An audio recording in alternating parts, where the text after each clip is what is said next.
Tesla employee killed coworker in California factory parking lot after earlier argument. Jeez. So that was what it was. Yeah. See, a lot of people, when the story first broke, I saw some of the comments and people were saying, what's the big deal? People get killed in parking lots all the time and it has nothing to do with the company. And yes, true. But what was different about this one, it was actual Tesla employees. Mm-hmm. So that was had a dispute. Kind of a bit of a key difference there. And of course, we also know it's a very private environment, the Tesla parking lot. It's not like a Walmart parking lot anybody can pull up. Yeah. It's you need key cards. Credentials. Clearance. So everybody that's in there is has to have the right to be in there, I guess. Approval to be in there. Yeah.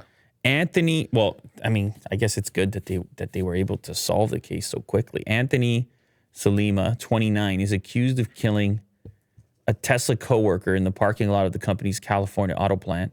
The unidentified victim was found in the parking lot with a gunshot wound just before 3:30 p.m. The Fremont Fire Department responded and provided medical aid, but he was pronounced dead at the scene. Several expended .223 caliber casings. Jeez. Look at this. He just pulled it out from his car. Crazy. Yeah. Well, I don't know what the dispute was over. I presume something serious. Obviously, yeah, they didn't. This is an extreme reaction. Victim didn't take his sandwich or something. No. It was probably worse than that. But listen, I mean, it's a big factory, a lot of employees. I don't think it really reflects on the company very much. These type of things happen.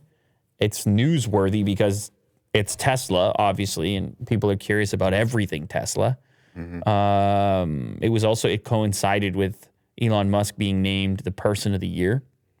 And, but yeah, it's not the ideal scenario. You hope people can get along wherever they work, whether it's Tesla or here. Yeah, for sure. This company right here. Yeah.